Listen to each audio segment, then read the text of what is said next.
All right, well, it is all you. You take it away. Hi, perfect. So, as JD said, my name is Samantha, or Sam, or whatever, 50-50 either way.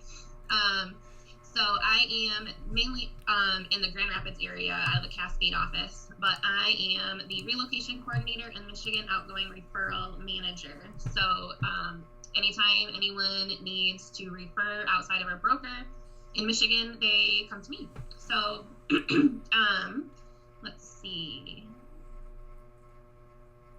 Do you need me to hit record then, JD? Nope, I've got a recording going on my end, so all you got to do is whatever you got to do. All right, so I am going to share my screen then, and I'm going to walk you through. JD was nice enough to be able to make a whole new referral and relocation square. All right, are we good? Yep, you are. Yep, screen's recorded. We're good. Perfect.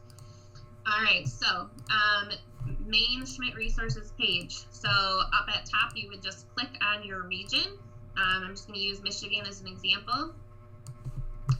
And then you scroll to the bottom, and there is this white box that says referrals and relocation. That is anything you need for any type of referral or in terms of relocation. Each region is listed on here, and you can get it from each region up at the top as well. So referrals between two Schmidt family of company offices, we just ask that you do the intercompany referral form, and that's handled between the two offices. So, and then I'm going to pull up referral best practices that we put together. So this kind of walks you through a referral. So an intercompany referral is going to be any referral between two Schmidt family of company agents. So this is any of our Michigan offices, Ohio, Florida, St. Croix, and it can be, anywhere basically. So in order to know if there is an office in a specific area, you can go to your local directory. So CV Great Lakes, for an example, and then just search for the city. An office will appear if there is one, and if not, then it turns into an outgoing referral. So if there is an office, you want to pull up the intercompany referral form, and it's located in two places. It's in that square, and it's also in dot loop under referral forms. You just fill in the form completely as possible, and then be sure to note the percentage of the referral fee that's agreed upon, and then you want to sign and send to the other agent. So both agents need to keep a copy of this for the records. So, referral flow chart. Is there a Schmidt family of company office? Yes, then it's an intercompany referral and it's handled between the two offices. No, then it's an outgoing referral and then it can be handled by your referral department. So, me in Michigan. Otherwise, I believe Diana handles them in Ohio.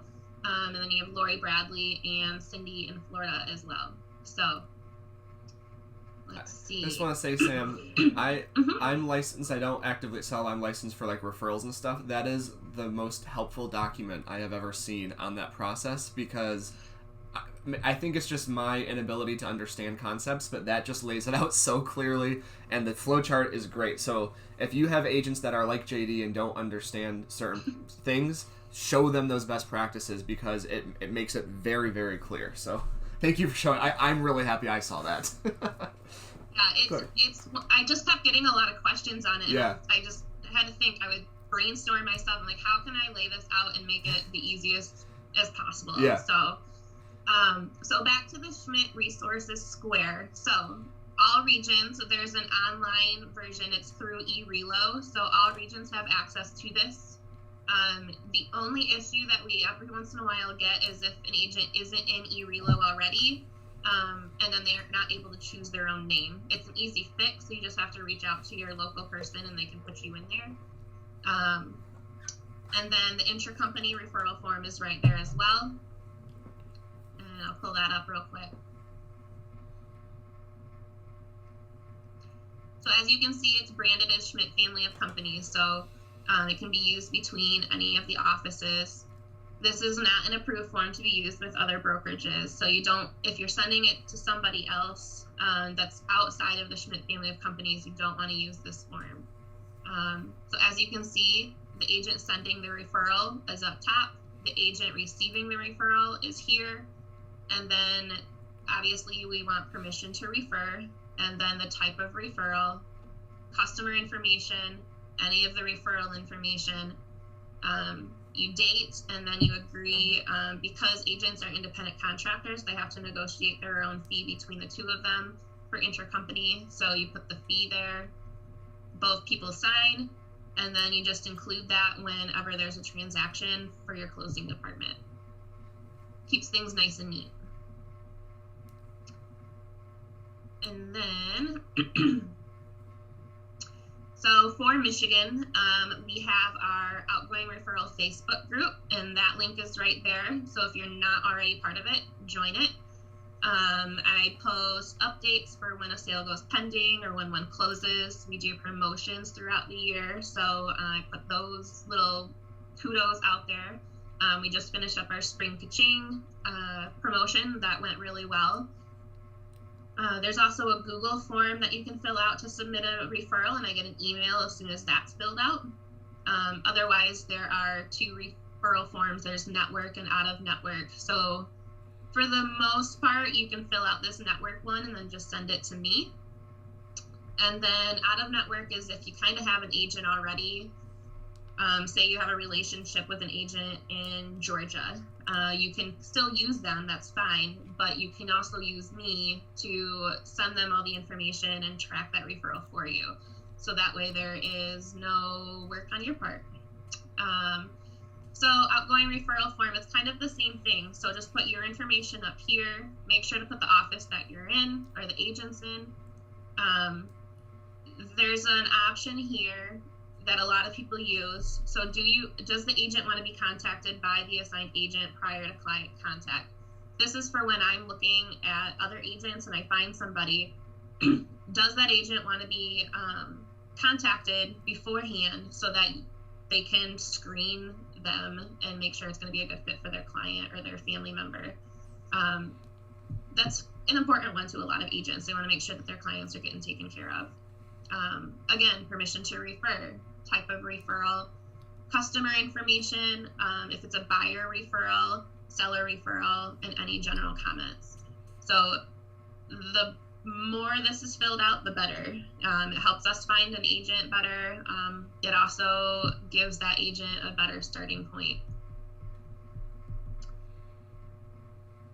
And then the out of network is if you already have a relationship with an agent, it gives you, it's the same exact thing, but at the bottom it has a place for you to put in the information for that other agent, where you can put in the referral fee that you agreed upon, as well as the signature at the bottom that the other agent can sign.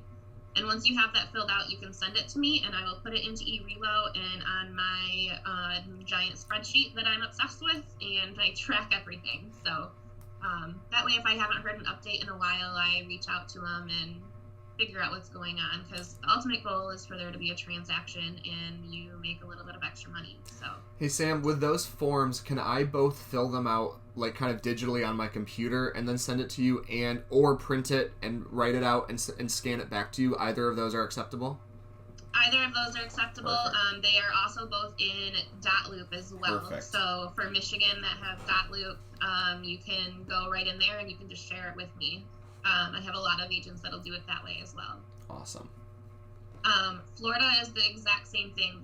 The forms look exactly the same. It's just different logos and different information at the bottom as far as where to remit payment and who your contacts are up top. So we try to keep everything pretty similar across the board, so just to make it easier. Mm-hmm. And then same thing with Ohio is the same. So trying to think if there is anything else. So as Sam's kind of wrapping up, guys, if you have questions, please write them in. So Laura asked, for Ohio, do we send it to Dennis Bradford or Bradford? You can. I believe Diana, I'm going to butcher her last name, Escoba. She's also a great contact for that as well. She does a lot of the referrals. Perfect. Thank you. And the information is right on there. This is also a clickable link, so it brings up her email. Perfect. Yeah. So I would default to that, Laura, because that's what we have on the forms. I know Dennis. I'm sure he would get the info to the right person. But I would just go with the contact info on the form just for clarity. Yeah. And then just a quick update, I guess, about the referral and relocation department. So as many people know, Kim Fouch retired as of last Friday. So Shelly Shepard is kind of taking her shoes or filling her shoes. And so it's Shelly, and then it's Dana that does all of the incoming referrals in coordination with that. And then it's me with the outgoing referrals. So any of us are going to be able to answer questions, though, and point you in the right direction. Even for the intercompany, if you're not quite sure if we have an agent, because there's some like locations that are kind of in between offices, just reach out and we can point you in the right direction. So. Yep, and again, just as a personal anecdote, I reached out to Sam maybe 2 or 3 weeks ago for a buddy in Detroit who was looking. Which, by the way, Sam, he didn't end up wanting to buy. He just chickened out and decided to rent an apartment again. But I knew we didn't have offices over there. I kind of asked if she had any recommendations, and she gave me the names and the company, and I was able to look up the info right there. So again, our whole team in all of our regions is so slick with this stuff, guys. So there are no other questions coming in, and we're about a minute away from hitting our 15, which is perfect timing. So check out this square, guys. This has the info. This has the contact info for the people you're looking for, the forms for your agents to fill out, the links to the best practices, which again, we always talk about with BlueSync, putting this in Blue Matters Monday and having a topic for your sales meetings. That document is a great topic to go over for 5 quick minutes. Go through the 2 pages, look at the flow chart, look at the practices, and get this info in front of our agents. So Samantha, thank you so much for joining us. Thank you for leading us through this. It was a pleasure. If anybody has any questions, you know who to go to in your region, and not to overwhelm Samantha, but if you ever do have questions, she's always a great resource as well. So thank you, guys. Have a great rest of your week. If you have any questions, you know who to reach out to, and we'll see you next time.